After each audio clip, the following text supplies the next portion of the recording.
Last year I reviewed the Pedion terrain system and I thought I'd do a follow-up review to see if they followed up on the couple of minor criticisms I had for what was otherwise a very excellent set.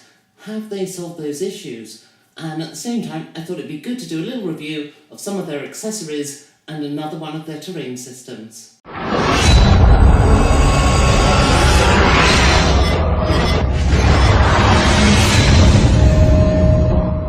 In my original terrain system, I got this river crossing section, and before I had delivery of it, I kind of hoped my bridge would fit, but the bridge model I had, sadly, is just totally inappropriate. So, in my most recent order, I got the Pedion bridge, designed especially for this component. It seems to come disassembled, but okay, so that goes across there. I've never actually done this yet. How does it work?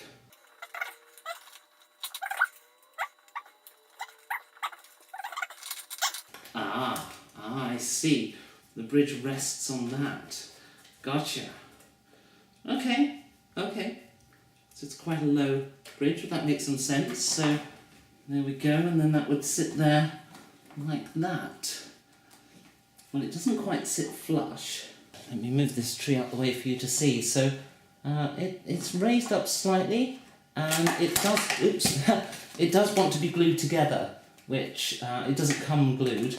But okay. Well, it's certainly better than my original bridge. It'd be nice if it was bent over there so it could be flush to the road at each end. Still, it's not bad.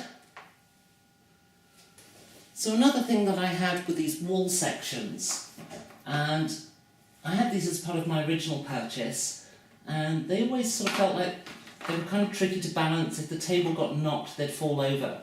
So I noticed on the website they had these magnetic columns.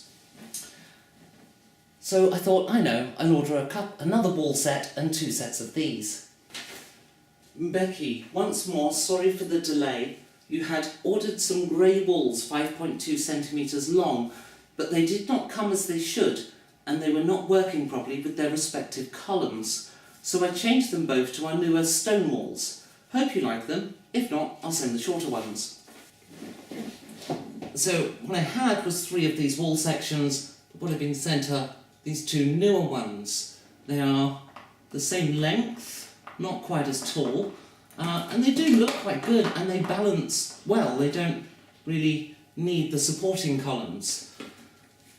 So they're quite nice. There's 2 of them, but they're quite nice, and I like them. But I was kind of hoping to do some walled compounds, and of course they don't match my existing ones. So now the question is, do these support columns fix the issues of the old walls being a little bit unbalanced? Well, they stick to the columns stick to the magnetic roadway, okay, but that doesn't really help the wall. I thought that they would be magnetised to the wall, but that doesn't really happen, so I'm going to have to glue these onto each of my wall sections. And I'm going to now need to get some more walls, because I don't have enough of the same type in order to build any kind of reasonable compound or walled section. And I think if my wall just changed type midway down the length, that's not really visually what I was hoping to achieve. So in terms of accessories, they're quite nice. I prefer the new walls to the old walls. They do seem to work better. I think they actually look nicer too. The bridge is okay, nothing particularly wrong with it.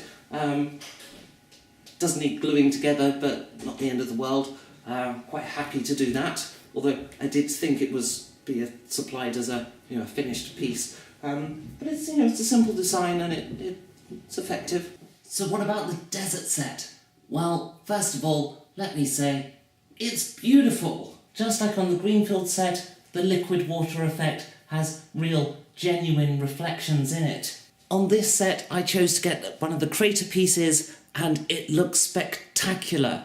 The rock formation pieces look absolutely fantastic. So you can do a desert mesa and it will look brilliant. This broken ground piece is full of desert colours and spectacular cracks. And the texture of the sand is nothing short of awesomely spectacular. Now, one of my criticisms of the Greenfield set was that the magnets in the corner of each piece were so powerful that they were actually stronger than the glue holding the pieces together. These magnets are found in each corner, and the corresponding corner has a screw so that the magnets will stick to the screw. But does this actually work? Well, a little. I'm still not completely won over by the effectiveness of these magnets. There's no way I could let go of one of these pieces. But they do have an effect. They do help to keep the terrain solid. And when you've got a table like mine that's a little bit narrower than 3 pieces, I usually have no fear having a 3-piece wide Pedion set and having the pieces overlap the edge of the table. However, all of this screwing and gluing into the corners does mean that these edges aren't particularly square, and you can see here that on some of the joints I have gaps. Now, you can cover so many up with a bit of scenery, but there's only so much you can really do with that. Otherwise, you're going to get a pattern of scenery down your table. Much like the Greenfield set, you can either have your hill like this, or you can get the hill extension piece that comes with the base hill and put that on top to have a much taller hill. When I got my original set, I thought these square recesses were for magnets, and perhaps they are, but there's no magnets in them, and the same is true on this particular set. Both the Oasis tile and the Forest tile each have these little round magnetic or sort of metal discs for the magnets in the trees to stick to. And on the Greenfield set, they're left unpainted, so they look like rock. On the Desert set, they show up a little bit more. They're clearly where something round is embedded in the base.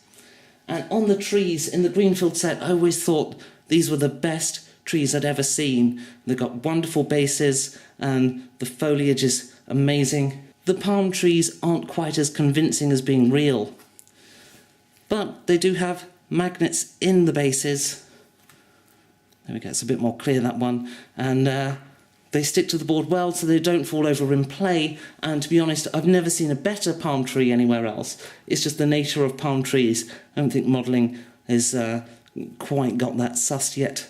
I was very surprised when I got these sets because I think the texture is wonderful, and I never expected to have that rich desert texture on there. I was always kind of worried that it would just be some flocking and look fairly plain and ordinary, but these look patchy and wonderful and just like they should look, really. So I was really pleased with the effect, and I think the board does look wonderful. When I removed my scenery decoration, it still looks wonderful with just the Pedion pieces. There's no part of this that doesn't look just a little bit special. As ever, Pedion scenery does not disappoint. These are amazing game boards. They're reasonably priced, they look exceptional, and they're well worth the money. Are they perfect? No. But they're a solid product, they're well priced for the type of product that they are, and they will make your table look exceptional and give it the wow factor. And I will grow to love these walls. They're nice walls, they look pretty, very rustic, could fit into many different types of environment. So I do like these walls. In fact, I prefer them to the old walls. They're much more stable on the battlefield. It's just that I only got 2. Grrr.